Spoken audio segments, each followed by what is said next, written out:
Kerri. And we are Paranormal Chicks. Episode 51. And we like to have fun. Oh, just kidding. God. I had to kick it old school. AKA, like, episode 41. I'm a poet and didn't know it. Oh, my God. I was doing that this weekend at work. And my coworker, Lord. Annie, was like, oh, my God. Because, like, I just kept, like, trying to make rhymes out of everything. Yeah. Good times. Man. Good story. The best. First off, Tawny in our group, she started this thread, and it is so freaking funny. It's like almost a let's not meet kind of thing, but it's way like PG, sometimes 13. Like PG or not as scary?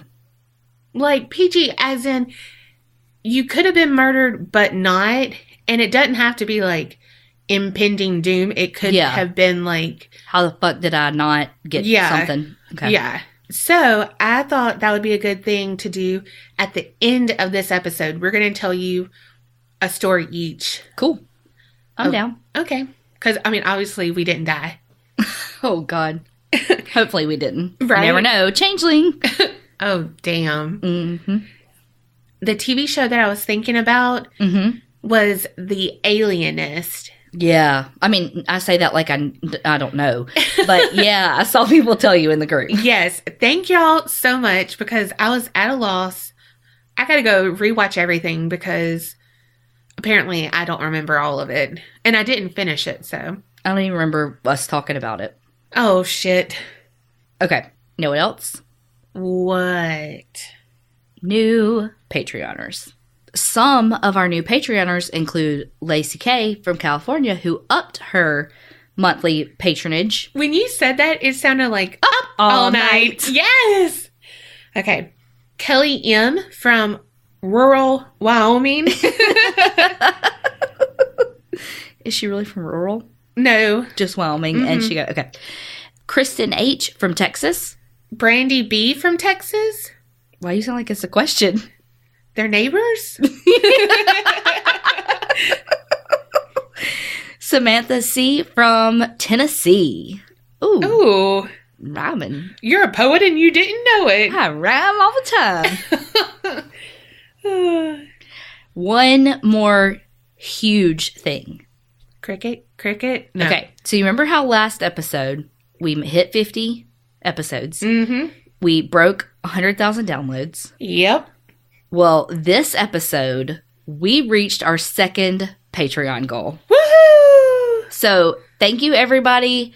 We will get to do now all the things that we were wanting to do for Patreon. Like 3 bonus episodes. Yeah. So, like she said, 3 bonus episodes. I was about to repeat literally the whole thing you just said. I mean, Kerri's still a parrot, but... I mean, one day I'll come up with my own words. So we are so excited to be able to start rolling some of that stuff out this freaking month. Yeah. Oh, God. Also, this freaking month is going to be, I think, where it's at as far as the bloopers, because Will has already said it is March 5th, and Will already has 12 clips. Yes. Oh, my gosh. Y'all, we haven't even had cheesecake. And I'm still getting over the plague. So anyway, it's going to be a great month. Thank y'all so much for all your love and freaking support. And you know all the places to go. But if you need any help with knowing where anything is. I'm sorry. If you need any help. Go to our website, www.aparanormalchicks.com. And you can go to show notes, merch store, Patreon. You can contact us for your sinister sightings. Yeah, that too. Okay, that's all. Business meeting adjourned. Yay!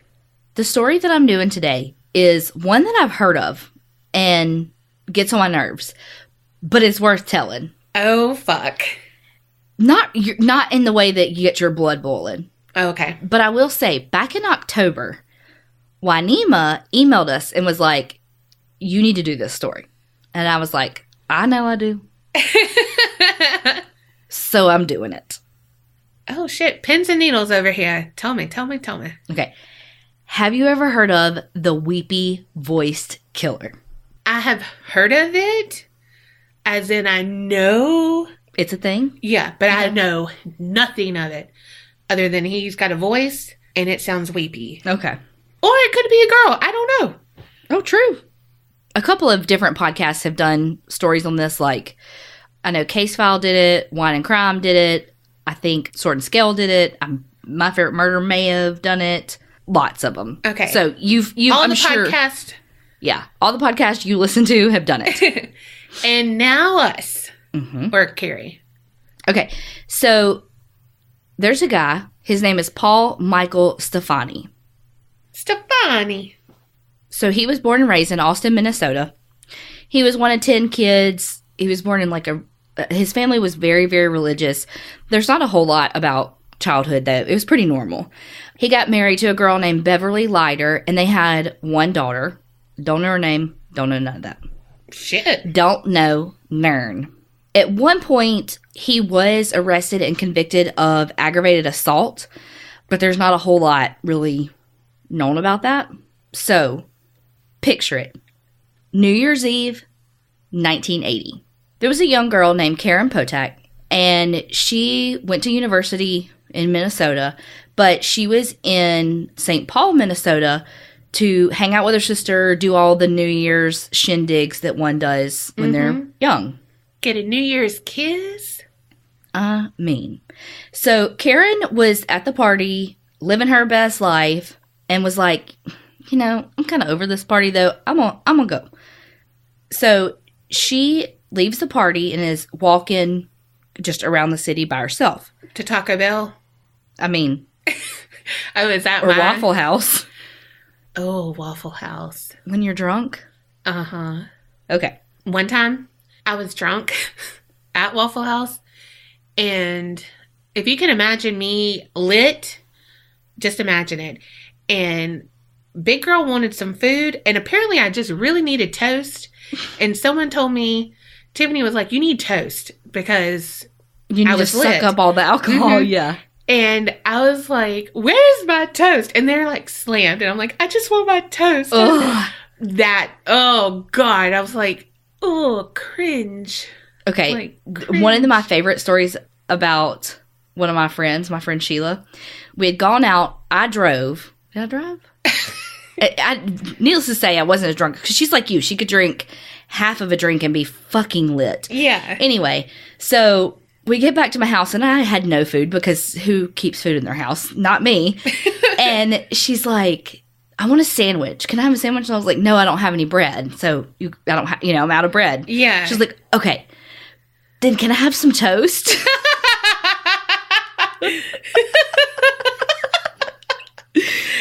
Oh my God.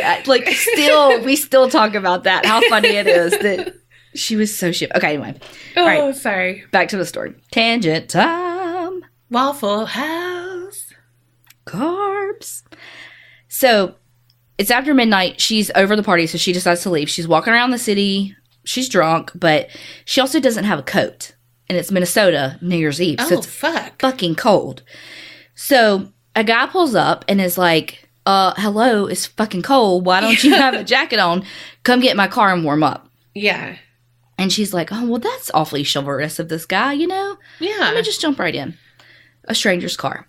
She gets in the car, and he's like, okay, hang out a second. Like, it's gonna, it'll warm up. I don't know if he was like, I just cranked it. I don't know. But he was like, just hang out for a minute. It'll warm up.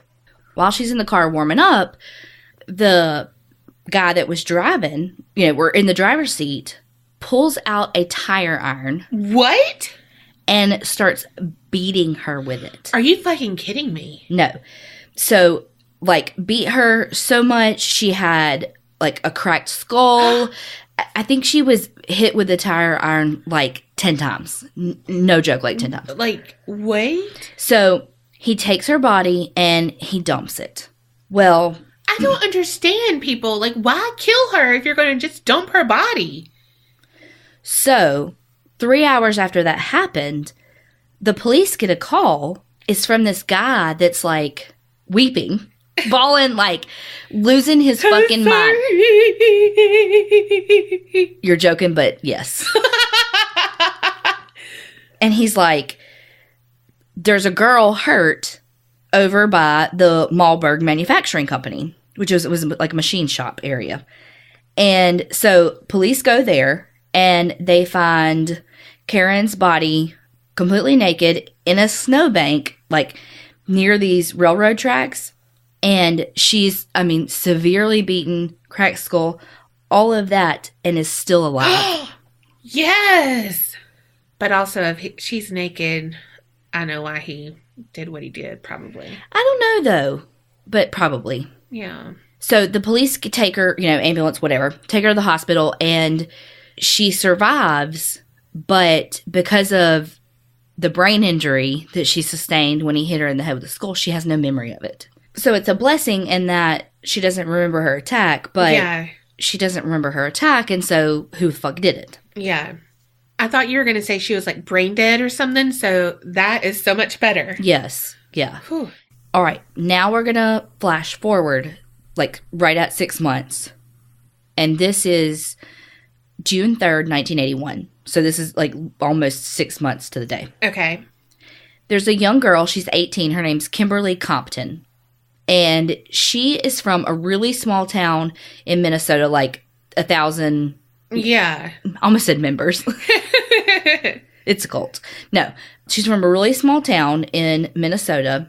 And she turns 18 and she's like, bye, I'm going to St. Paul. Ooh. So she gets on a bus, little Greyhound bus, and goes to the big city.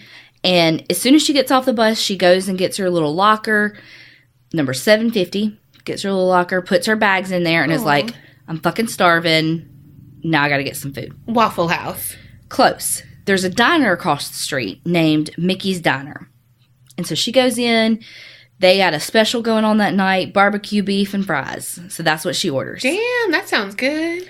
And so she's sitting there, eating her barbecue fries, probably dipped in some ranch. Oh, for sure.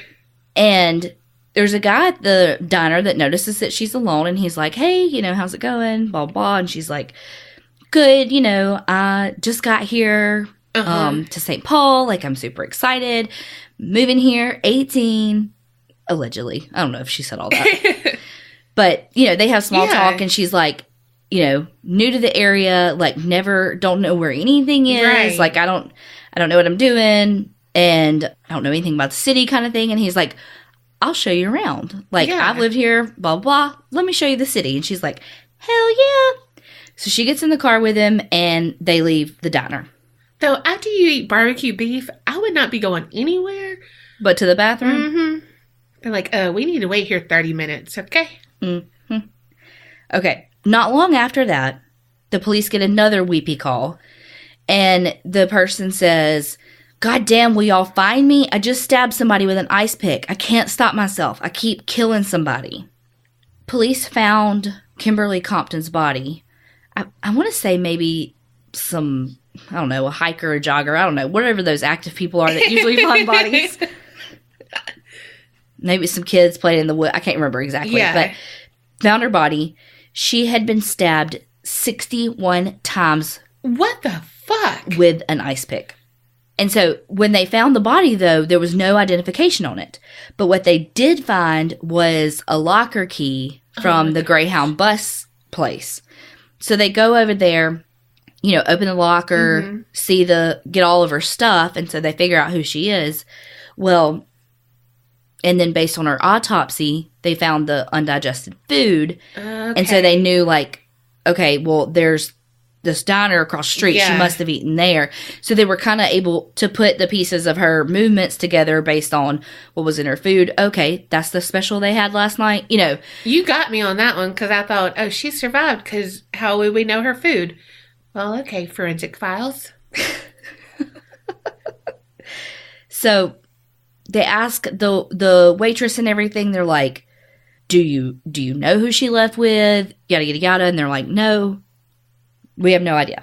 So then 2 days after the Weepy Killer called to say, like, I'm so sorry. You. Yeah. But called to be like, somebody stop me kind of thing. I don't know why I said stop so weird. Stop me. But anyway, he called back to say, I'm sorry for stabbing Compton. And he said that he would turn himself in, but of course he didn't. Mm-hmm. the next day he called back to say that some of the newspapers had some of the details wrong. Oh, fuck. After Kimberly Compton was murdered, the police thought it was this guy, Lopez. He had a whole name, but I forgot and only wrote down Lopez. This guy had an extensive history with mental health issues. And he had been in and out of state facilities due to his mental illness. And one time when he was inside one of the facilities, he confessed to killing Kimberly Compton. And so the police were like, we got him. Yeah. Solved. And they were like, well, we think he's the one that attacked Karen too. Yeah. So they started looking, and the police were like, fuck, he was actually in an institution the day that Karen was attacked. And then they were like, but wait, he was out on a day pass. Oh, shit. So they were like, okay, well, it fucking was him. Yeah. And so they, like, arrested him and all this, because he had some, like, assault charges and stuff like that. Like, he was deemed mentally incompetent to stand trial. Like, he had some again, a pretty serious history with mental issues or mental health issues. So the police were like, done. Well, I forget who started it, but was like, I don't actually think it was him. Maybe he recanted. I can't remember how it went down, but basically they were like, this is a little too, like, tied up. Here's a bow. Right. And so they started, like, it took like one newspaper doing like half a second's work digging to realize that when Kimberly Compton was murdered, he was out of that state facility, but he was actually in police custody. Oh, fuck. For something else. So, like, wow. The whole thing fell apart. It wasn't him. Shit. But and this is sad, but he ended up dying by suicide in one of the facilities, facility later. Not like just after he had confessed and stuff. So it was, I mean, he was in a... Yeah, but bless it. Good gosh. I don't know how to say it, like not like a cycle, but, he was in a... Like a spiral? Yeah, a something state. I don't know what the word I'm looking for is, but, I mean, he clearly had a lot of stuff going on if he was confessing to a murder that he didn't do, and then it ended in suicide, Yeah. So after all that happened, there was a woman, her name was Barbara Simmons. She's 40 years old. She was a nurse, lived in Minneapolis, and she was doing her thing. She was at this place called the Hexagon Bar. She was, having fun, hanging out, drinking, dancing. Yeah, living her best fucking life. Absolutely. This guy comes up, asks her if she has an extra cigarette. She's like, sure do, handsome. Oh. I don't know if she said that. Oh. I made that last part up. But she was asked for a cigarette. They hit it off. We're dancing the night away. And... Damn, I just thought that would be a good pickup. Not good, but like a good cheesy one. Mm-hmm. Like, do you have a cigarette? They'll be like, no, why? Because you're smoking. Oh, my fucking God. I mean, I said it was cheesy. So she's, She's smoking. Mm-hmm. Dancing, lighting up the dance floor. Where there's smoke, there's fire. Okay. Damn. Too far. She goes up to get a drink. She tells her little waitress, she's like, he is cute. I hope he's nice because he's giving me a ride home. Oh, fuck. So they dance some more. The waitress saw them leaving the bar together. The next day, her body was found underneath some underbrush next to the Mississippi River. Like it had been thrown in, like it was gonna like roll down in, like to be, to go into the river, Yeah. but the underbrush caught it. So that's probably the only reason why her body was found, though. Oh, gosh. She had been stabbed to death, and after the murder, the police got another phone call, and the voice said, "Please don't talk, just listen. I'm sorry I killed that girl. I stabbed her 40 times. Kimberly Compton was the first one over in St. Paul." Because these are the Twin Cities, Mm-hmm. St. Paul and Minneapolis. Mm-hmm. And so, you're just like crossing one street and you're into it. Yeah. So even though it was like right there, it was still two cities, two jurisdictions, juris, whatever that word is. So the police had taken like hundreds, basically, of pictures to the waitress at the bar to let her flip through them. Well, she's looking through them, and she actually identified Paul Stefani as who Barbara had been talking to, dancing with before she left. So the police were like, started looking into him and realized that he had been fired from his job at Malberg Manufacturing Plant in March of 1977, 3 years before Karen was found there. Mm-hmm. So the police start watching him, but they don't really, they have nothing to go on, though, because the whole time all these attacks and, assaults and murders had occurred, there was no fucking evidence left. Like, the only thing was the phone calls. Right. They're kind of keeping an eye on him, but clearly not very well, because somehow he slinks off to go to the red light district. He ends up soliciting a sex worker by the name of Denise Williams.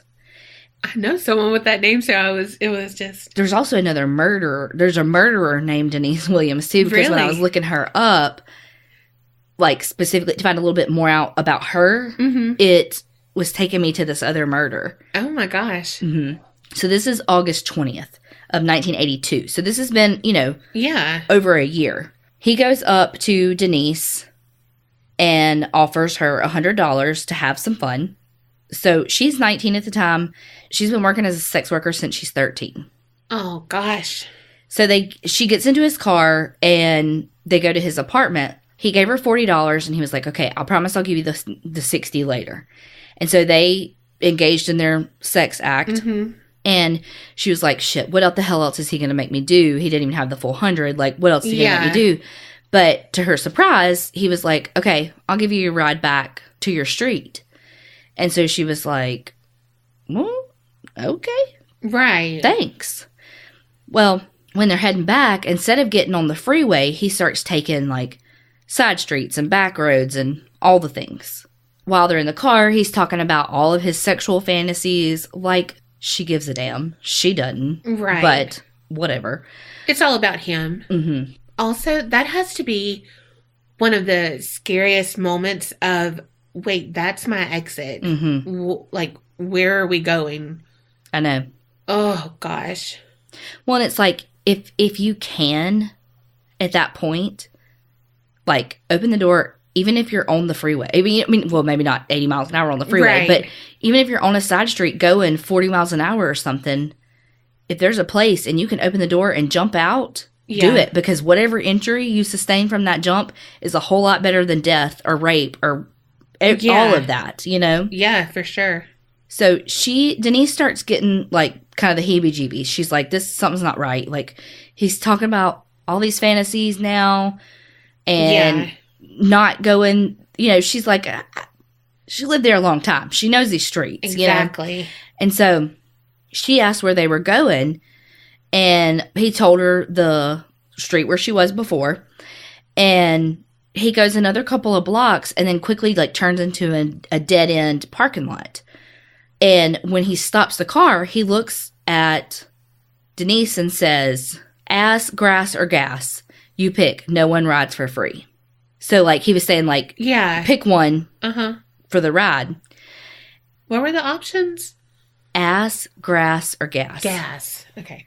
See, grass is what tricked me. Gas is where you're tripping up. No, I couldn't think of but I get ass and grass. Yeah. That's funny because grass, I was like, what? So when she sees him kind of starting to turn on that, she's like, she's getting the creepy feeling. I mean, the girl's been on the streets living as a sex worker for 6 years. Yeah. Thank you for doing that math for me. And don't trust it. You're right. So she's got some fucking street smarts, so she's like starting to look around the car and being like, okay, what do I see? She ends up finding a glass bottle and she's like, okay, if he tries anything, I'm going to fucking hit him over the head with it, Well, when they get stopped and he's like, ass, gas, or grass, whatever the fuck he said, she goes to get out of the car and he grabs her left hand and stabs her in the stomach with a screwdriver. Oh, fuck. Shit. Also, no one rides for free. Well, you rode me for half price. And you fucking offered to bring me back. Yes. She could have fucking taken public transit, which is what her plan was, you know? Yes. Fuck. Oh, God. So she, like, falls back into the seat, and he's, like, steadily stabbing her. Oh, my God. And she gets the Coke bottle, or whatever it was, whatever glass bottle, I'm assuming a Coke bottle, hits him over the head with it. She tries to get him in the eye with the bottle, but she misses and just gets his cheek, his head, and his hand. He's steadily stabbing her. She's screaming, like, you know, let me go, blah, blah, blah. Yeah. He's yelling at her, you're just like the rest of some other brides. She's... whatever. I would have been like, skirt, hold on. Is this 1920? Because who the fuck says brides? Yes. So she's scratching him, biting him, kicking him, like doing everything she fucking can. Yes. So he opens the passenger door and she falls out on the pavement. And so he's on top of her, stabbing her. Still? Yes. And so at that point, she's like, okay, fucking fighting back's not working. Because she, you know, she's fighting him with this bottle. And she's like, okay, it's not working. I'm going to play dead. And so she's like, she yells at him, I'm dying. I'm dying. And so she just like lays there to pretend that she's dead. But he doesn't stop stabbing her. And so she's like, okay, well, this isn't fucking working. So she starts screaming. Well, about that time, this guy named Douglas Panning, who was a young guy, lived like right by where they were in an apartment, is like, holy shit, what is this? You know, he heard it. And so he came out of his apartment and ran across to the parking lot, saw all the blood and stuff, and saw that like he was on top of her, stabbing her. And so he saw Stefani stab Denise 5 or 6 times that he saw. Shit. So brutal. He heard the screwdriver make a thud because it hit bone one time. Oh, God. Fuck, oh, God. He saw that Denise had the neck of a broken bottle in her hand. And so he grabbed Stefani's left arm. So Stefani jumped up and then started coming at the Good Samaritan, Douglas Panning, with the screwdriver. So he takes a couple of swings at him and misses. And then Douglas, the Good Samaritan, starts fucking running. And Stefani starts chasing him. So he was able to outrun him and get into his apartment, close the door, lock it, all that, call the police. And he's like, call the police, like, this is what the fuck is happening. So Stefani runs back to his car, drives off. So he saw him drive off. He goes back to help Denise. Well, when the police came and take Denise to the hospital, she told them that her name was Mary Gross because she had a warrant out for her arrest. So she didn't give them her real name at first because she was scared she would get in trouble. Yeah. Because she had like a failure to appear, like bench warrant type thing for like her probation supervision stuff. She knows if she gives them the right name, one, right. You know, it's just easy to be like, oh, well, okay.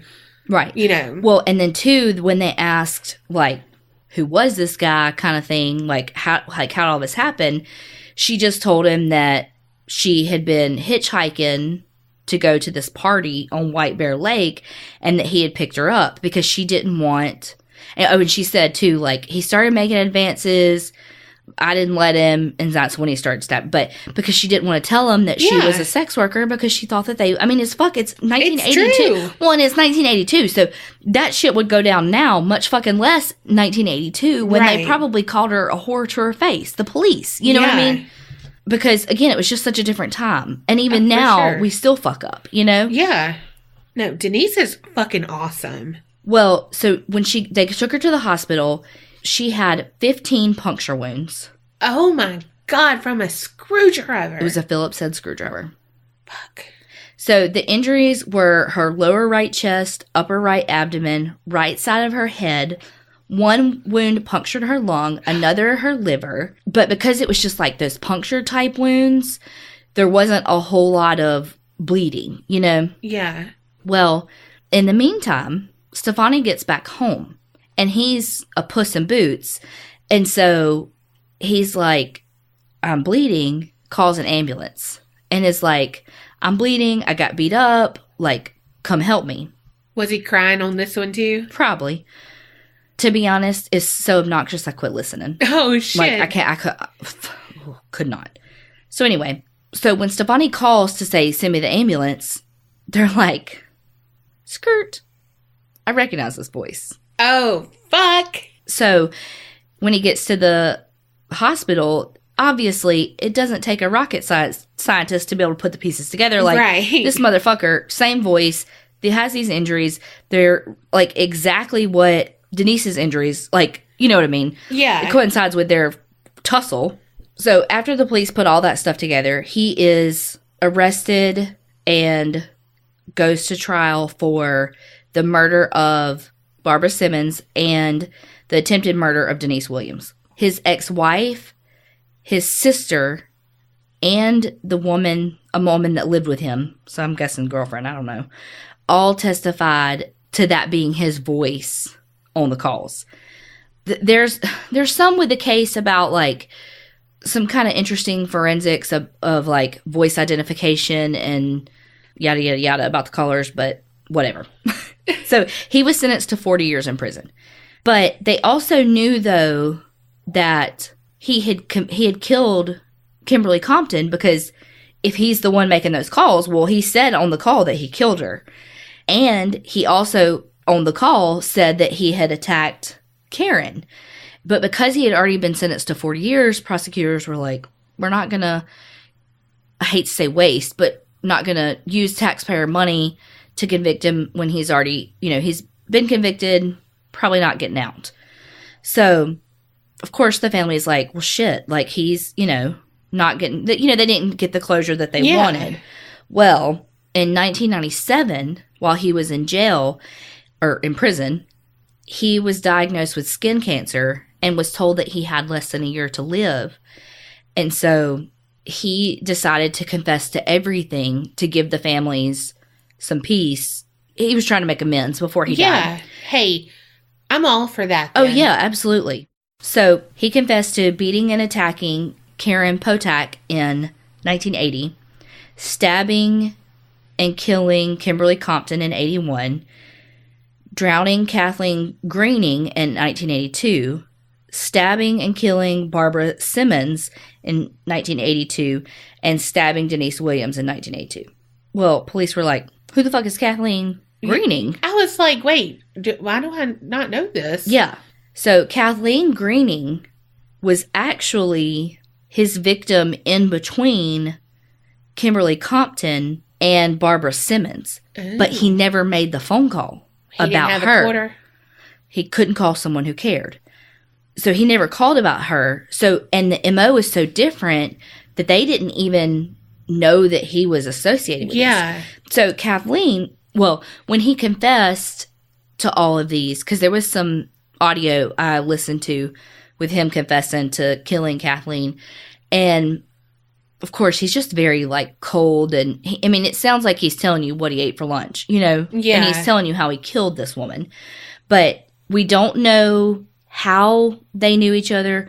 We don't know really anything of how they ended up together, but he ended up in her apartment and he drowned her in her bathtub. Like, holy shit. Yeah. And now, of course, her body had already been found and all of that, Yeah. And they found in her little black book that was in police, like in evidence, in her phone numbers, it said P. Stefani and then had a phone number. Well, that phone number was the same phone number that Paul Stefani had given the emergency room when he went in for those injuries. So they were able to corroborate his confession because, sometimes people can, Oh, for sure. False confessions, yada, yada, yada. So those families got the closure that they needed even when they didn't know that it was him that they needed closure from. And then he ended up passing from cancer in 1998. So he did live another year. Wow. And died in prison, where he fucking belongs. Oh, for sure. Now you got to listen to one of the calls. Don't talk, just listen. I'm sorry what I did to Compton. I couldn't help it. Don't know why I had to stab her. I'm so upset about it. I keep getting drunk every night. I can't believe I think like a big dream. I can't think of being locked up. If I get locked up, I'll kill myself. I'd rather kill myself than get locked up. I'll try not to kill anybody else. I told you that you were, you think you were exaggerating, but you sounded just fucking like him. He reminded me of the Cowardly Lion. Uh-huh. When she, boops him because he's running after Toto. And he's like, why'd you do that for? Oh, I'm so scared. Like, that is legit how he sounded. I'm like, dude, he's a Cowardly Lion. I told you. Don't talk, just listen. But he's like, somebody stop me. All these things. So it's like, he just doesn't want it to be his responsibility. Yeah. Like, y'all should have stopped me. You should have done this. I can't help myself. Fuck you. But it's not like, I mean, he fucking, those were like horrible killings. Yeah. You know, but he doesn't present like what you would think of a murderer that kills a girl with a fucking ice pick. You know, like, he has remorse. No matter how stupid it sounds. And, I mean, you know what I mean? He has remorse. And then, if you think about, he did confess in the end. Was he clearing his own conscience? God, are you me? I don't know. Fucking, you did math today, and I can't say conscience. But, you know, like, he's clearing his own shit before he dies. So that he... Yeah. Whatever. So, whether that's remorse or covering his own ass... He still did it. And that still counts. If it was a true, like, I don't know, psycho-sociopath, what the fuck ever it is, they wouldn't care. Yeah. They wouldn't be worried about the after, you know what I mean? Yeah. And so, I don't know. So that's why I think he's interesting in that it's kind of like this, like, dichotomy? Awful cult. Like, it's almost like the juxtaposition of the weepy confessor. Yeah. And the fucking brutal ice pick and screwdriver murderer, you know? And it doesn't say anything about him, like, being abused by women or anything. No. Like, there's not a whole lot known about him from what I could find. Like, me just finding that he was one of 10 kids and was raised pretty religiously, that's all I found. Yeah. Well, you know, honestly, the religious thing could be why, because, I mean, you can't break away from what you were raised at the very end. If you have that instilled in you, like, it's still in the back of your head. And if you're facing, you know, like, your mortality's right in your face, you're going to go back to, I have to be absolved, whatever.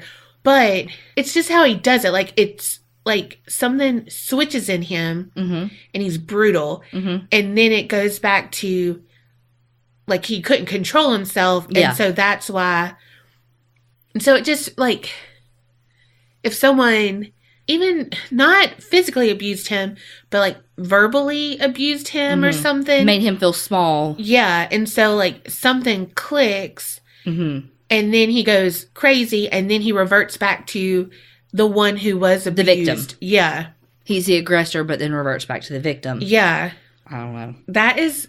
That's so interesting. But his fucking voices. You know what? Someone needs to be really good and put him mixed with fucking Owl Guy. When he's like, oh, the stairs, you know? And it's like, how many? Like that mixed with. Yes. Like, it needs to be a max up, whatever. God. It needs to be a mashup. Yeah. He almost, like, it's so weepy and over the top that it sounds fake. Yes. Like, if I heard that, I would be like, first of all, what the fuck are you actually saying? Because that last call that is the longest, where he says, like, I stabbed her 40 times, and, oh, by the way, I also killed Kimberly. Yeah. That call, they're legit, like, 80% of it. I don't know what the fuck he's saying. Well, first off, this is why I could not be a 911 person. Oh, hell no. He's like, don't talk, just listen. Fuck you. Let me tell you something. You are not the boss of me, motherfucker. Yeah. Hang up. How about that? How about that? Which is why we don't have those jobs, because we would lose them. Because we'd be like, oh, fuck you. Yeah. So, he's a piece of shit. He did. Good fucking riddance. 2 survived. Thank God there were some survivors. Also, I feel like he had almost a compulsion with the number of times. Like, just it was never a couple or like... Well, shit, because he's using a fucking ice pick. I mean, it's not like he's using this like a fucking butcher's knife. You know what I mean? But I mean, there are ways of killing them faster with an ice pick than where he's going and stuff. Oh, I can't even... Stabbing to me... Oh, God. I cannot. When I walk on something that's sharp, I'm like, you know? God, I sounded like him. He stabbed Denise so fucking hard that the Good Samaritan guy heard it hit the bone. Yeah, that... At first, though, I thought you were going to say the pavement, and I was like, no. I don't know which one's worse. Pavement. Because he went straight through her. Uh-huh. I mean, I don't know why I had to explain that. Oh, God. And you know, parking lots are nasty. Okay. Pretty sure all the germs are already everywhere. He might have sanitized his screwdriver before. I mean, he's a weepy killer. He's got a sensitive side. True. Oh, my God. I hope y'all enjoyed those recordings, because I'm going to use him as my ringtone. Damn. It would be an alarm clock for sure. I'd be like, oh my God, shut the fuck up. Don't even like, shut the fuck up. Yeah, that is my personal hell. Yes. First of all, it's a 911 call. You know I don't like those. Mm-hmm. But second of all, whiny motherfucker. It is the most shrill? Obnoxious. Yes. Hurt my fucking eardrums. If he was in a goddamn car with me and was that loud, you'd get the ice pick. I would show him who's boss. What a fucking flathead screwdriver can do. I see your Phillips head and I raise you a flathead. Too far? Okay, you should probably go now. I don't want to see that flathead. You just want a head. I have no idea what you're doing today.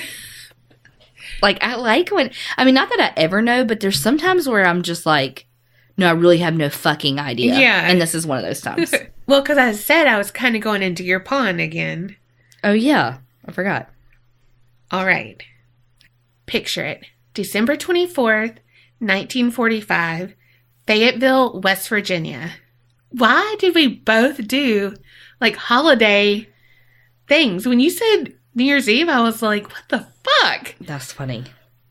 Like, that's so strange. Yeah. Because I was like, should I wait to do this until Christmas? No. You know, and then you do New Year's too. Mm-hmm. It's just weird how that worked out. Yeah. All right. And even though it was Christmas Eve, this turned out to be not such a silent night for the Sodder family. I'm loving all these Christmas puns. All right. So for real, picture it. George and Jenny Sodder and 9 of their 10 children. Jesus. Hey, my guy was of 10 too. Holy shit. I know. When you were saying this, I was like, well, what the fuck? I know. And a second ago, though, I was humming a Christmas song. Like, for no good reason. Right. And this was, like, during my story. Yeah. It's crazy. So the other kid who's not there, he's the oldest son. And he's over in the war. So when it's time for the children to go to bed, they are pleading with their mom, can we stay up a little bit later? Which, it's Christmas Eve. Get your ass to bed. Don't you want Santa to come? I was about to say. Like, I'm like, it's 5 o'clock. Can I go to bed? Mm-hmm. You know? But their oldest sister, who worked at a little dime store, she had brought them gifts. And so they were, like, playing with it. So 5 of the children wanted to stay up late. And that was Maurice, Martha, Louis, Jenny, and Betty. And they ranged from 14 to 6. So around 10 o'clock, the dad was already asleep. And the 2 oldest brothers of the 9 that was there, They were asleep. They've been working with their dad, so they were fucking tired. Mm-hmm. Their mom was like, all right, y'all can stay up, but you have to close up the home because I'm leaving the lights on. You know, like, close up the curtains, do all the shit. Turn off the lights, lock the door, close up the curtains. Right. Later, around 12:30 in the morning, the phone rang. So Jenny is on the first floor. That's where their bedroom is. She, you know, like one-eyes it, goes across the hall, answers the phone. A woman on the other end, she asked for someone who doesn't live there. And so Jenny's like, I don't know who you're talking about. And so the woman laughs really strangely and then hangs up quick.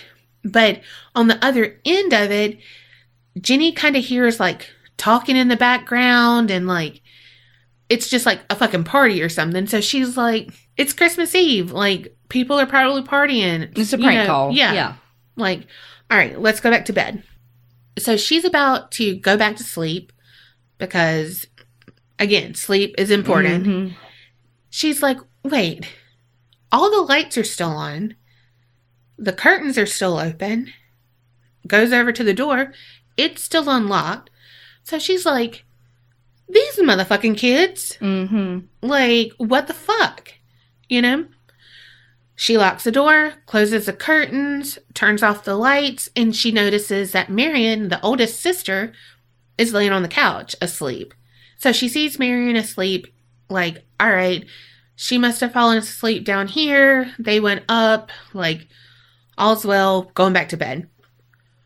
She starts to drift off, and then she hears something like a thud on the roof. And it's Santa.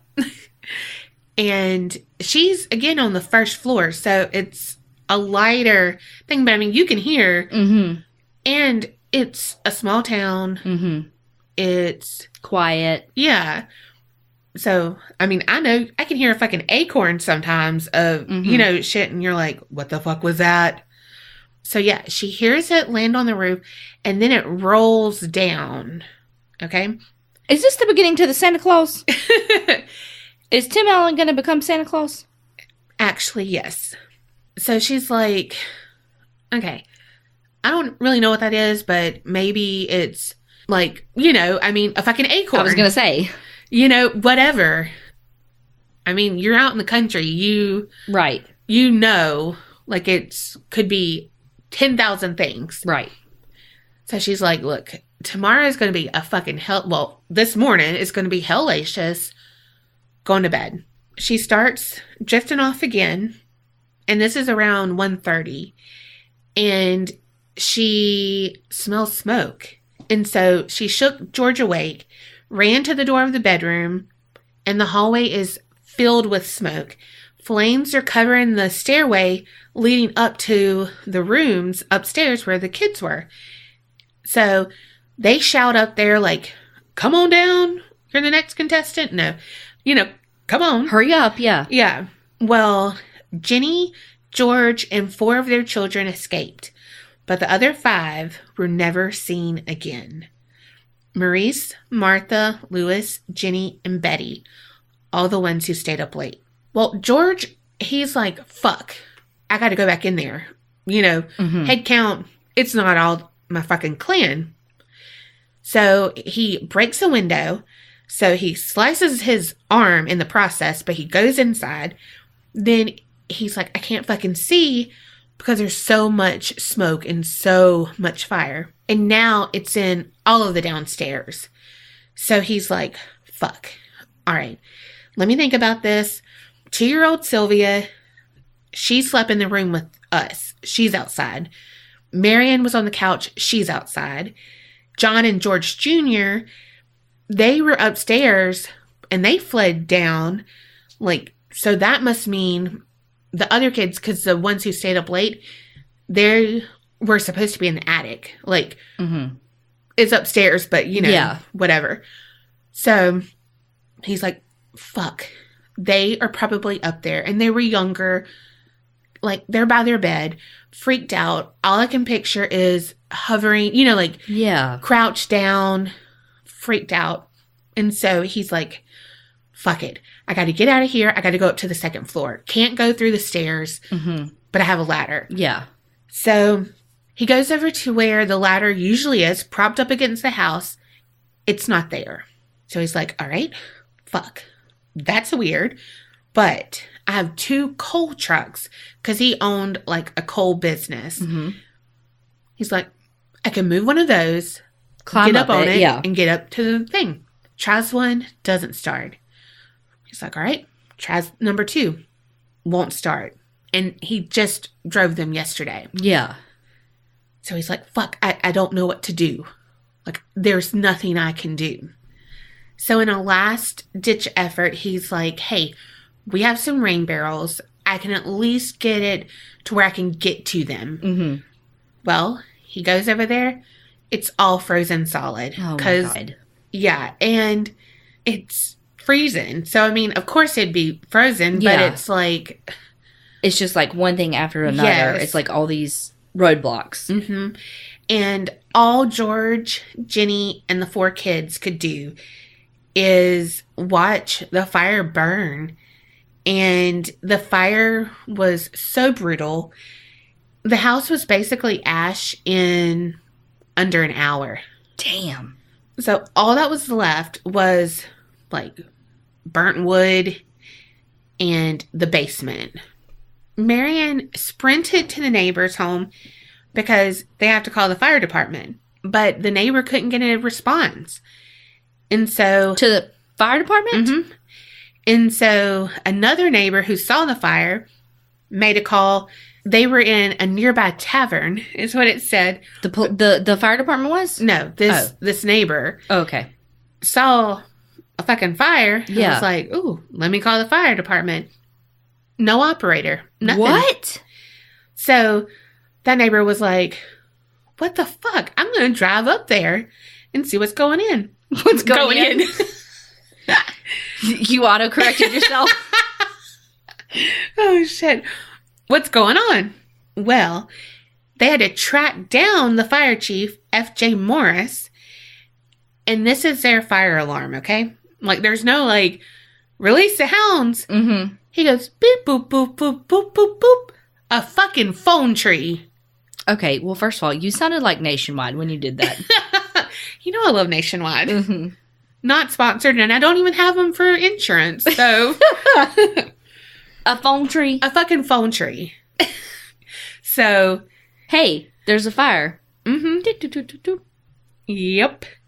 And you know some of these people, because it's early in the fucking morning, they have to... It's probably a fucking rotary phone. Misdial. Fuck. I was just about to say. Let me do it again. No, I would fucking be like 6. God damn it. No, 7. Well, it took the fire department until 8 in the morning to get there. They were only 2.5 miles away. What? I could have crawled there faster. Yes. Literally crawled there faster. Most of this was due because it's Christmas Eve, and so people were off, blah, blah, blah. And most of the firefighters were fighting in the war, so it was like volunteer firefighters, and it was just, again, a fucking roadblock. Shit. But still, a phone tree. Here's the kicker. The chief, they say, was the only one supposedly working, even though he had to be tracked the fuck down. He didn't know how to drive the truck, so he had to beep, boop, boop, boop, boop, to someone who could drive the truck. Are you fucking kidding me? No, no, no. All right, so the police followed the firemen to the scene and kind of did a quick investigation of it. And the coroner was like, the 5 children had to burn up in this fire.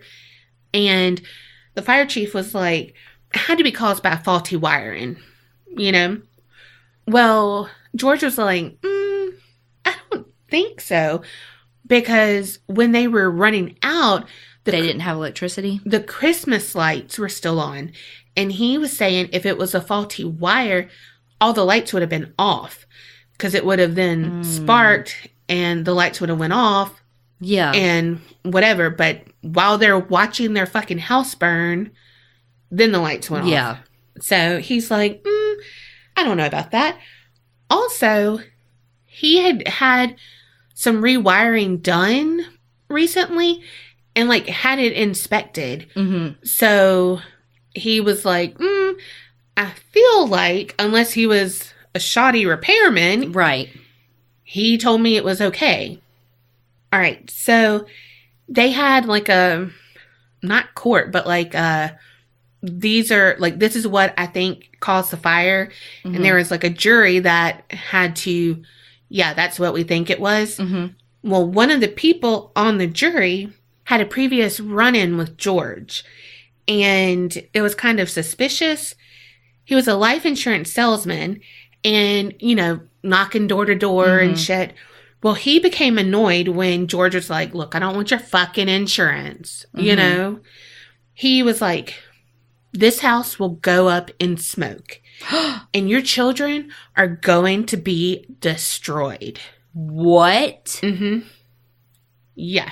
So it's like, those are awfully specific. Well, let me just say that the Sodder family, lived in Fayetteville, West Virginia, and the area had a large population of Italian immigrants, and they themselves were from Italy.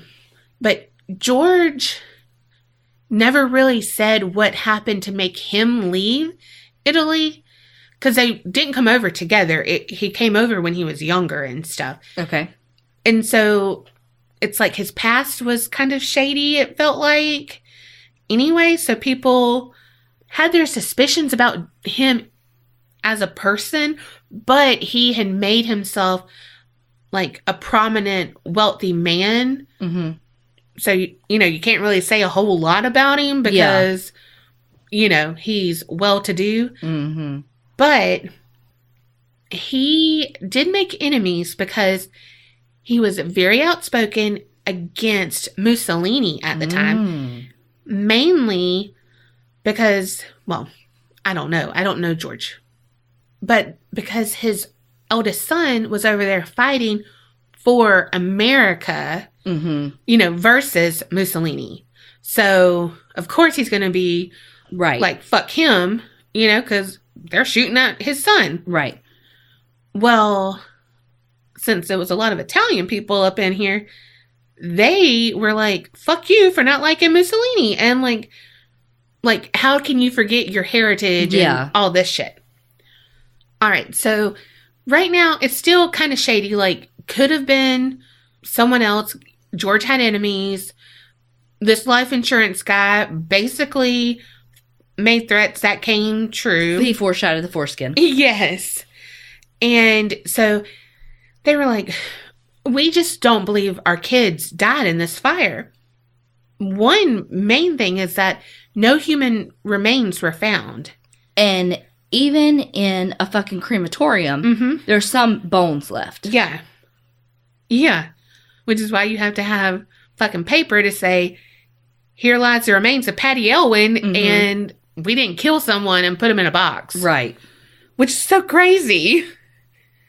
But yeah, I mean, anyway, but so Jenny called a crematorium and they said, look, it takes at least 2 hours at a very high temperature. I was going to say that couldn't reach. Yeah. For a skeleton to disintegrate. And again, like you said, it's always going to have some bone left. Like, it's going to happen. But the fire burned for less than an hour. Yeah. So even if it did get super hot, which it's not going to get as hot as that. So did it just die out then? Because it took the fire department 7 hours to get there. Yeah, it just kind of smoldered. Gotcha. But, which is still hot, but. Yeah. Definitely not. Burn fucking bones hot. Yes. Like, come on, we watch true crime. We know. People always try to burn the bodies, but then. There's always some shit left. And also, Jenny was kind of going through, looking themselves, and she found some kitchen appliances that still had their shape a little bit. So it's like, okay, it burned bone, enough that there's no trace left but this kitchen appliance. Right. Still, like, we can tell that was the stove. Mm-hmm. So, again, what the fuck? So they're like, someone started this. Faulty wiring, it is not. Yeah. And then a telephone repairman was inspecting a phone line that was hanging that was supposed to be connected to the house. And he said that it had been deliberately cut. And he was like, look, that would require someone to climb, like, up a pole and, like, reach down, get the wire. And he's like, that's a fucking mission.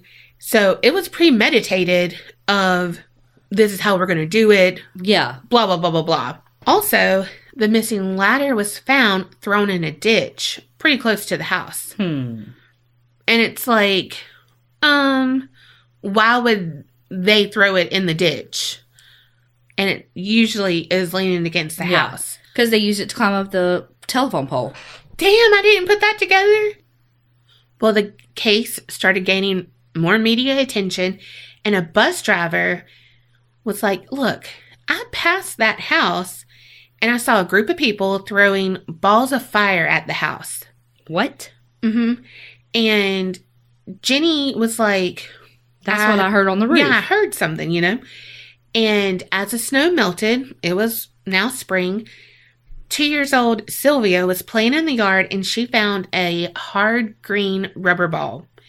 And George was like, I've seen this before. It's a pineapple bomb. Pineapple pin. Girl, I knew, like, when I wrote that, I was like, this motherfucker's gonna say it. Which was used in war and could have set the house on fire, could have done this. So everything's lining up of something sketchy going on. Yeah. Well, then there were a few sightings. A woman who knew the Sodder family said that as that house was burning, she saw the kids in a car kind of like pressed against the glass, and one had their head out looking at the house like, whoa, but they were being driven off, you know? And then at a diner 50 miles west of Fayetteville, a waitress said that she had served breakfast to 5 kids on Christmas morning. Yeah. And she was like, I can't remember how many adults were with them, which makes sense because it's Christmas. So, of course, you're going to be like, ooh, blah, blah, blah, blah, blah, Santa, blah, blah, blah. Yeah. Then one time, a woman working in a hotel an hour from the Sodder house saw the children's pictures, and she was like, hey, I served those kids a week after that accident, like after the fire. And she said that the kids were accompanied by 2 women and 2 men, all of Italian descent. And she said, I don't remember the exact date, but they registered at the hotel, and they stayed in a large room with several beds. She said they registered about midnight, and she was like, I tried to talk to the kids in a friendly manner, but the men, like, spoke in Italian, and then everyone kind of shut down, didn't talk to her. And then, like, she was like, all right, I mean, here's your keys, you know? Yeah. They left early the next morning. So, you know, I mean, that was that. Well, all these sightings gave George and Jenny hope.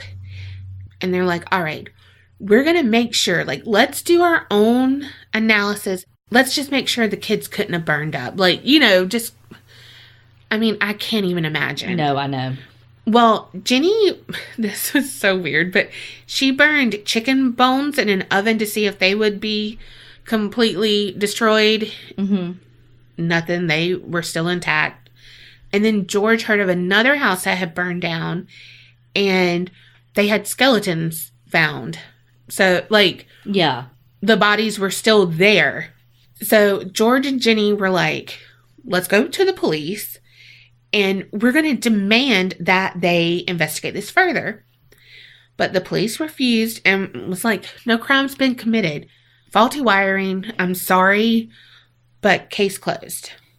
Well, after everyone's kind of remembering things, George Jr. and John was like, you know, We spotted a car close to school, and they seemed to be watching the younger kids more than us, and they kind of followed us as we walked down the highway.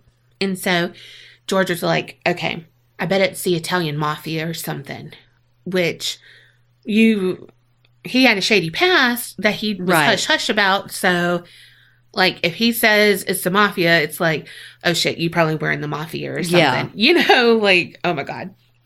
Well, so he was adamant about that. Well, people had kind of thought he was part of the mafia before, and he didn't do himself any favors because, like, 4 days after, they were waiting for the police to come back and do another sweep through, more thorough, and they just kept him hauling around, not doing anything. And so George was like, look, I can't handle this. I'm going to bulldoze this down, and I'm going to make a memorial for my kids. And so he bulldozed everything, covered it up with soil, dirt, you know, all that, and did like a garden. But people were like, you waited 4 days. Like, what are you covering up then? He only waited 4 days? Yep. But he kept calling the police, and they were like, yeah, we'll get there. We'll get there. You know, and so he was just like, I mean, again, I can't imagine going through things, you know, so I don't know. All right. Well, 2 years after the fire, they're still 100% sure that their kids are alive. And so they send to the FBI, like, their case, please look at it. Well, J. Edgar Hoover actually replies, and he's like, look, we want to help, but the local authorities have to sign off on it because it's their jurisdiction. Yeah. So the Sodder family is fucking thrilled. But the police and fire department refused to allow the FBI to investigate. Wow. So then they're like, this is so a fucking cover-up. Like, why would they not let the FBI come in? Right. They're like, fuck it. We're going to hire our own investigator. And his name was C.C. Tinsley. He was actually the one who discovered that the insurance salesman who was like, your kids are going to burn, blah, blah, blah. He was on the jury that found it was faulty wiring. And so then they were like, well, he had it out for me. He said it was going to burn down. Of course he's going to say it's faulty wiring because, hello. Way to ensure that he never gets charged with anything. He's like, hee, you see? Faulty wiring. He also discovered something that makes you go like, the fuck? Uh-oh. A priest told Tinsley that the fire chief, F.J. Morris, had confessed to him discovering a human heart in the rubble.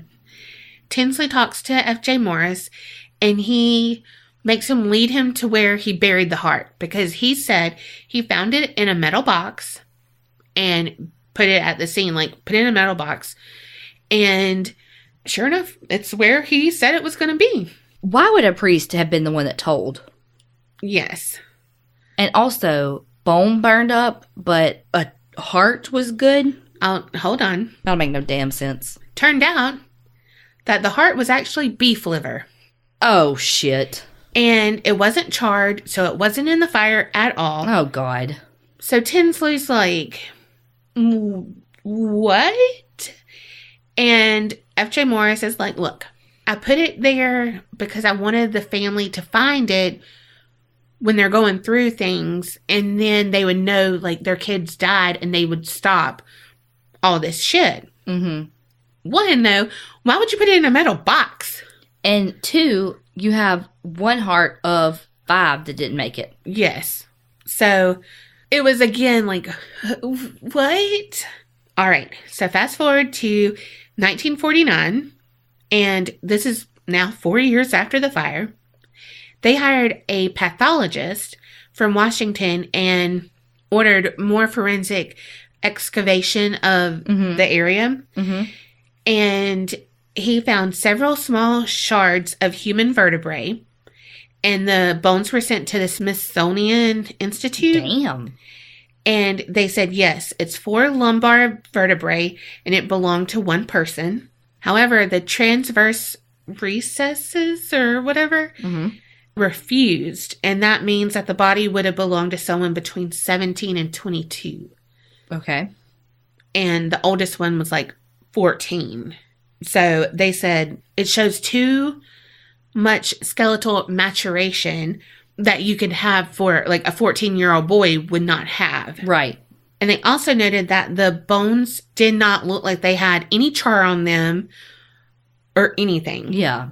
After they did other tests and everything, it kind of was concluded that the bones were most likely in the soil that he used to create the memorial garden before, which is so creepy. Yeah. Like, because it was a human bone. And also, I've gotten a lot of soil for my house being built. That's gross. That's Not how a haunting starts. Yeah, not gross.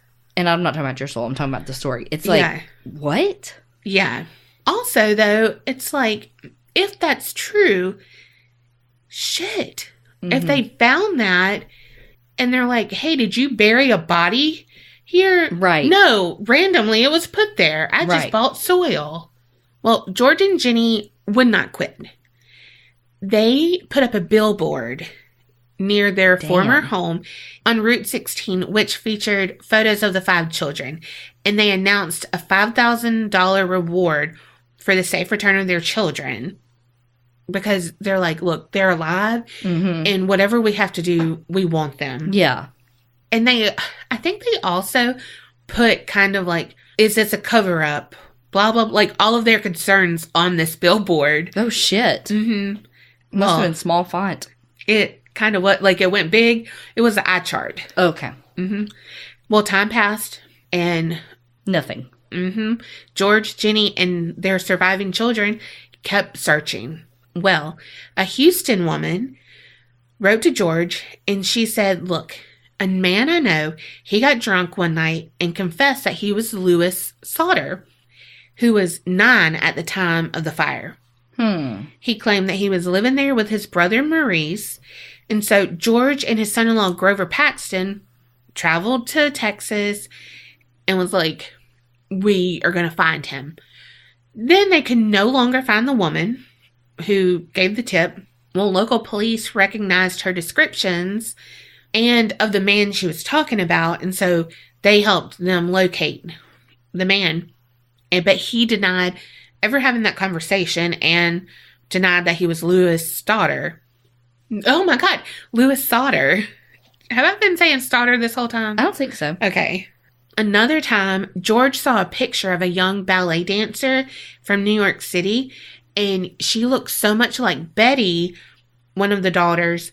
George drove to see her, but was turned away from the girl's parents. Which, I mean, yeah, like, hey, I'm an old man, but I saw your daughter, and she looks like my daughter. You know, that's a SVU waiting to happen. Right. Then in 1968, 23 years after the fire. Shit. Jenny got an envelope. And it was mailed from a city in Kentucky. There was no return address. And inside was a photograph of a young man. On the back was written, Louis Sodder. I love Brother Frankie. And then, I don't even know how to pronounce this, but it's like Lil, like ILIL, boys. And then A90132. Or possibly A90135. So they were like, what the fuck does this mean? Yeah. Let me take it to the cops. They're like, look, it's a cruel hoax. You know, your shit's been all over the news. Like, you know what I mean? Because, I mean, they still have this billboard and shit. Right. So, but George and Jenny were like, no, this looks like what Louis would look like. He has his nose. You know, I mean, it's a parent nose almost. So once again, they hire a private investigator. They're like, go to this city in Kentucky, which apparently I did not write down, and track down who sent this. Or, like, if you can find this young man. Well, the investigator left West Virginia and was never heard from again. And so people say, oh, he took their money and ran. Maybe. However, it's not like they paid him a lot of money. Like, the reward was $5,000. So, even if they paid him $5,000, what does someone do with $5,000? Like, live on it for a month? Right. You know? I mean, I don't know. And then, like, so he's from West Virginia, has, like, family there, but you know what I mean? Like, I don't know. It's just very odd for, like, a $5,000 thing. Now, if it was, like, $100,000, yeah, he took that money, honey. But I don't know. Even though everyone said, it's because you have a billboard up here. It's, you know, you keep bringing him up. You keep bringing all of this up. It's nothing. They are dead. But the Sodder family was like, no, that is him. And so they add that picture to the billboard. And they put an enlarged version of it over their fireplace. Which just breaks my heart. Gosh. And that would be the final lead they would ever receive. Oh my God. In 1968, George Sodder, he spoke to the Charleston Gazette-Mail, and he said, we can't go any further. Time is running out for us. He said, but we only want to know, if they did die in the fire, we want to be convinced.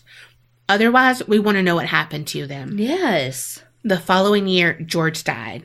Jenny, from then on, dressed in black every day. And for the remainder of her life, she spent her days tending to that memorial garden at the site of the fire.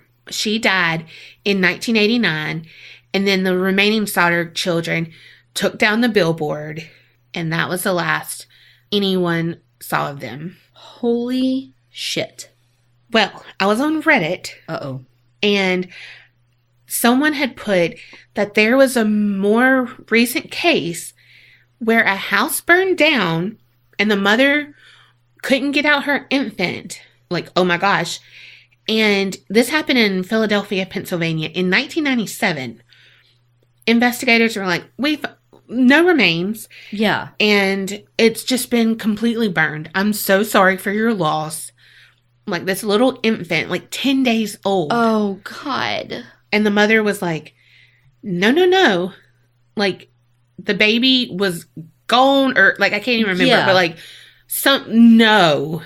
She did not die. Yeah. Well, 6 years later, they were at a birthday party, and she noticed a little girl that resembled, like, her daughter. Like, that she thought. Yeah. Well, so she told the girl, hey, there's something in your hair. And she discreetly got some of her hair, got a DNA test, and the girl was her daughter. Yeah. And they found out that the fire had been arson, didn't know who started it, but after they found the daughter, they discovered a woman had started the fire in order to kidnap her, and, like, now she's reunited. Oh my God. So it's like, I mean, it sounds crazy, but here's proof of one, you know? But again, that was a baby. It was one. It wasn't 5 kids. It wasn't 5. However, they were thinking, what if someone got them outside, you know, if Marion was asleep, like, yeah, y'all play with the things. And then, like, I mean, hello. What do you do when you're babysitting your siblings? You go the fuck to sleep, or you're on the phone, which it's 1945. Right. So she's asleep. So if they go outside and then they're like, if you make a sound, we're going to kill the rest of your family. They killed them when they love. Exactly. And so if y'all can tell us what movie that is, you get a point. Points don't matter. It's like, whose line is it anyway? You get a tally. How about that? That's some, like, Gone Girl shit. Yes. Well, also on Web Sleuth, so this person said they did a quick search of the numbers that were found on his picture, Louis Stodder's picture, and it was the A9 blah, blah, blah, blah, blah. Mm-hmm. And it was like mostly part numbers that came up, and it's like, okay, no, no, no. Mm-hmm. But when they dropped the A, it matched for a zip code in Italy that's no longer in use as of 2006. But in 1945, It was. It was. And we all know, like he was saying, the mafia, Yes. he's from Italy. And so it's like, that number is just so strange. Stands to reason that it would be. Yes. Yeah. Others are like, maybe the kids were being abused or something and people got them out. I don't think that. Why wouldn't they get them all? Yes. Especially because, like, a 2-year-old was left. Yes. So, I don't know, but that's the strange disappearance of the Sodder children. Holy shit. That's crazy. So, I was watching an episode of Criminal Minds recently, and this guy was, like, using kids' cell phones to, like, basically he would hack into them and he would play something that would give them the subliminal messages. Yes! Where they would leave. Okay. So, like, it's almost like that. Yes. I mean, obviously, they didn't have cell phones, but, you Damn, know, you're like. far behind. Whatever. But yes. I'm always behind on TV. But yeah, so I'm like, what? I don't know. It's fucking crazy. And what did he do in his past life that he got half his kids taken? And why did they only take half? And why was it?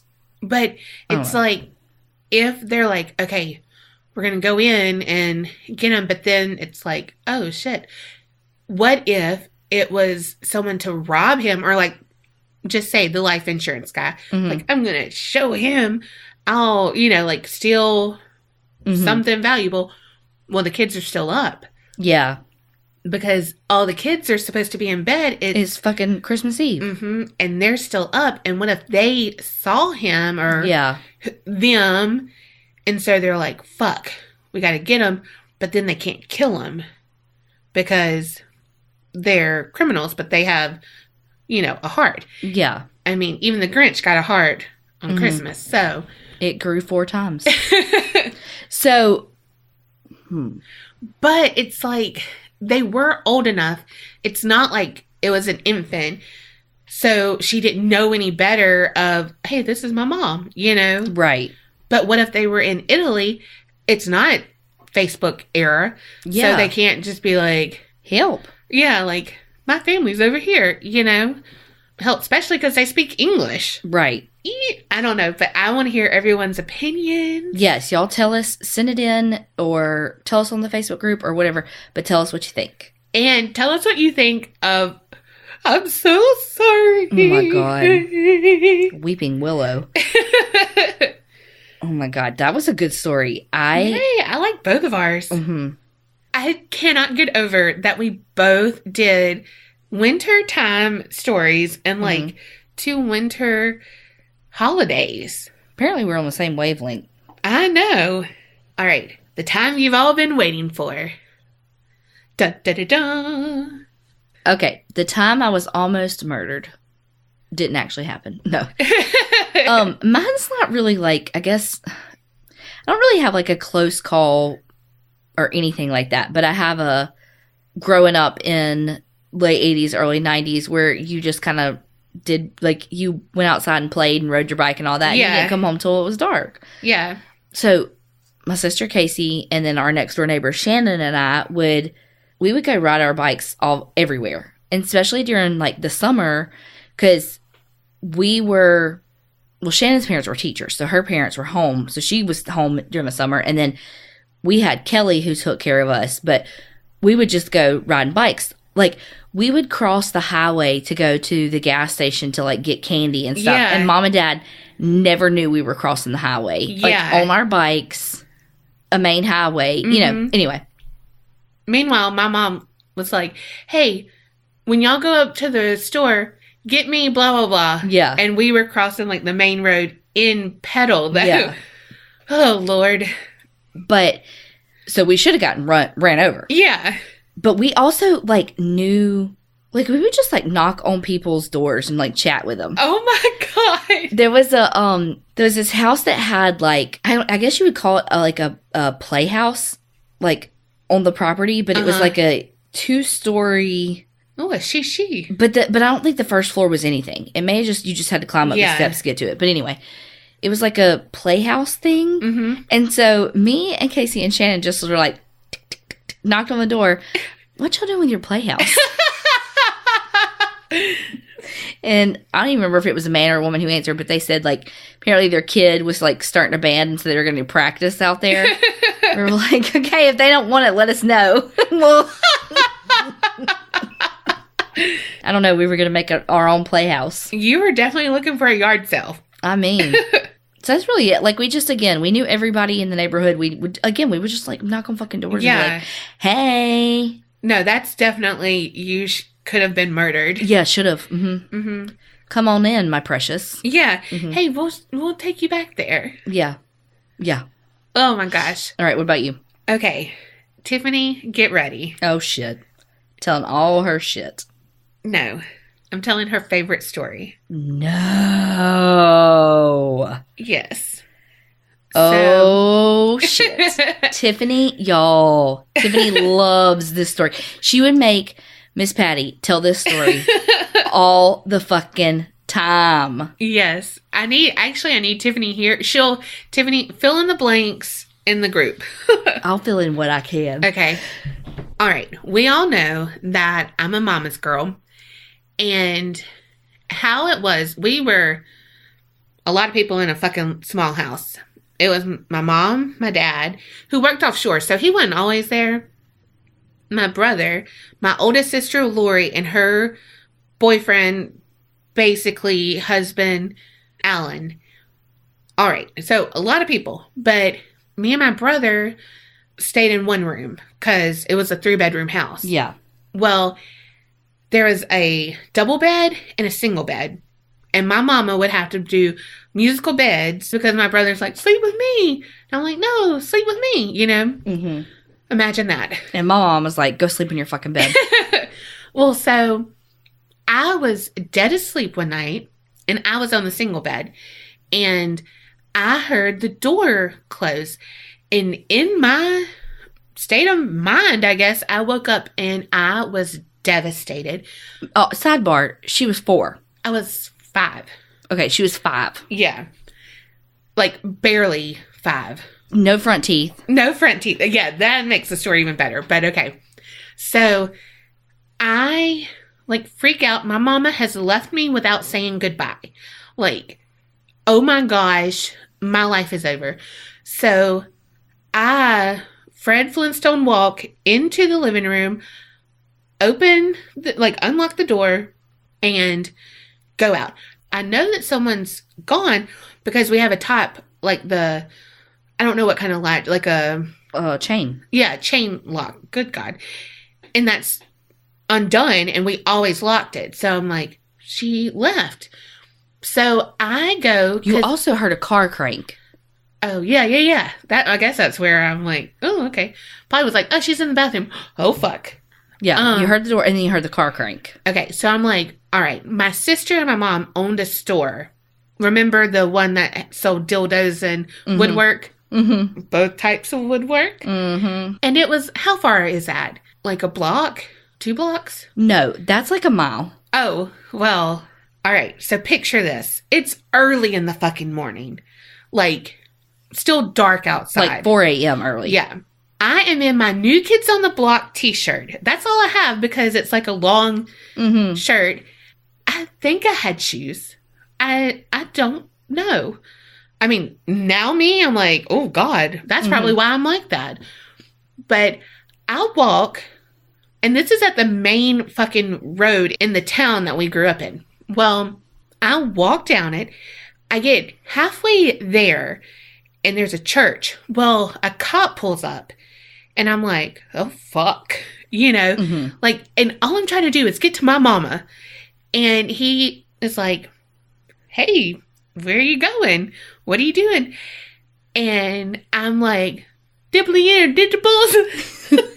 Because I don't have my front teeth. And, and he's like, what? And he's like, okay. Where? And I'm like, my mama is gone. Like, my mama. And he's like, okay, you need to tell me where. And so I simply irresistibles. And so I tell him, okay, I can take you. It's straight this way. Mm-hmm. We pull up and we're in front of the shop. No one's there. Yeah. Simply Irresistibles is the name of the stop. The name of the store. Yes. And so he calls into the police station. All right. So here's where the story of me ends right now. Because my sister and my mom were up in the dining room drinking coffee. And they hear dispatch come on because, again, my mom had the police scanner right by the dining room table. And it's like a little girl is saying that her mom works at Simply Irresistibles. And Lori's like, is that Donna? And my mom said, no, she's in there asleep. And Lori was like, okay. And he said, she's repeating that her mom works at Simply Irresistibles. So my mom's like, well, let me go fucking check. You know, like, this is stupid. Goes in. I'm not there. And what's so stupid is that my mom was in the bed with my brother. If I would have just looked over, I would have saw 2 lumps in a fucking bed. Yeah. You know? Well, you were 5. You can't reason. No, I mean, you did a lot of fucking reasoning. Okay, the latch is gone. I heard a car. My mom is gone. You know? Yes. Well, so the dispatch is like, okay, the lady who works there lives, because we lived right across the street from the police department. I could throw a rock into the police department from her old house. And so they're like, we know them. They live right across the street. Like, bring her home. So my mom and Lori are like about to head out the door. I come pulling up. Tiffany is getting ready to go to school at this point.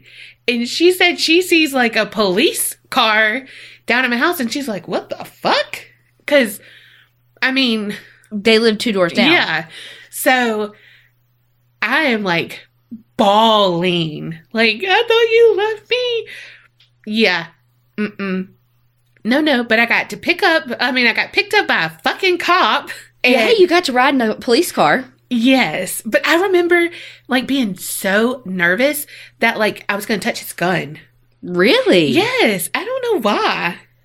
Also, to kind of put the pieces together, she heard Alan leave for work, which is why somebody did leave, and she did hear a car crank because it was him leaving for work because he had worked at like a plant or something. Yeah. He had to be there like ass crack of dawn. Yes. And why my sister was up is because she had just got home because they worked the same place, different shifts. Mm-hmm. And so my mom was up with her. Mm-hmm. Like, all right, you know. Yeah. But the whole thing is that my mom, Lori, I could just hear it. Lori being like, that sounds like Donna. And my mom's like, no, she's in the fucking bed. Yes. No. I think, too, what makes this story so wonderful, though, was how Patty Jo told it. Oh, God, yes. Because she would do the Donna accent or no teeth talk. Yes. And she just was such a good storyteller. Yes, she was. Can you imagine, though, like, literally, I have to find a picture because I actually have a picture of me in that shirt. Mm-hmm. But this little short-ass girl, little short, chubby girl in a white New Kids on the Block shirt walking up. At probably 4:30 in the morning. Yes. Maybe 5 at this point. Yeah. And, you know, I mean, bless that cop's heart. Like, what? And you know, I was probably like, I was a weepy fucking caller. I know. And you know, he was probably a little panicked too, though, when he saw this child walking. Yes. Like, because to kind of speak to the times, at 4 years old, I have a card that is a like kid identification card, like in case of abduction. Yeah. And it had my picture and it had height, weight, all the things. Yeah. And so that was, I mean, because that was for my 4-year-old. So if you were just right at turning 5. Yeah. I really think I was 5 because I didn't go to school because of that. But I could have been 4. But you would have because you went to school at 5. So you had to have been 4. Yeah. So, oh God. But I mean, I remember that. Like, you know what I mean? I remember that freak out mode, but then it was just a normal day then, but like, what the fuck? It's crazy that you were scared you were going to touch his gun. Mm-hmm. I don't know. I think because I thought I was in trouble. Probably. You know, and like, again, I never got in trouble. So You didn't. Oh my God.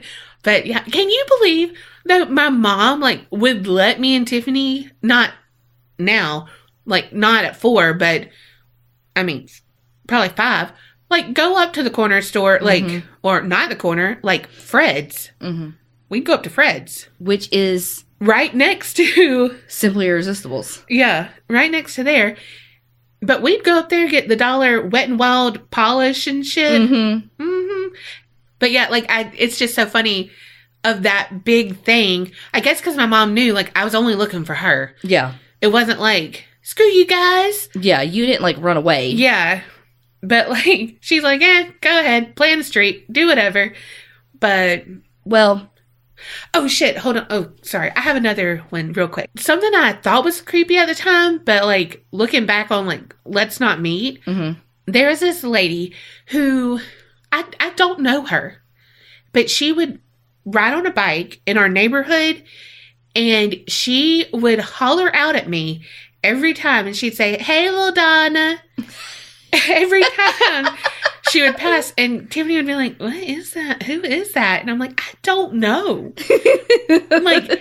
I think she knew my mom for some, but I never talked to this lady. She probably met your mom yard selling or something. Probably, but she'd be like, "Hey, little Donna," every time, because again, we were in the central hub, and there was a library that she would ride to. Mm-hmm. But how creepy, sitting on the front porch, and it's this lady that I don't fucking know. Yeah. Being like, "Hey, little Donna." I know Tiffany can hear it right now. Yeah. Because it was what? Every time. Dang. But, all of these stories, though, we didn't die because we lived in a small town. Yes. I mean, not that shit doesn't happen in a small town, because hello. Yeah. But, I mean, that's the only reason. Yes. That's the reason why we still alive. But now, if that happened today, there's so many... I know it was, because, fuck, all of the stories we tell are from, the 70s, the 80s, and, Mm-hmm. of course, we go before then, too, but it's not like it's any worse now. It's just... I think people are more brazen.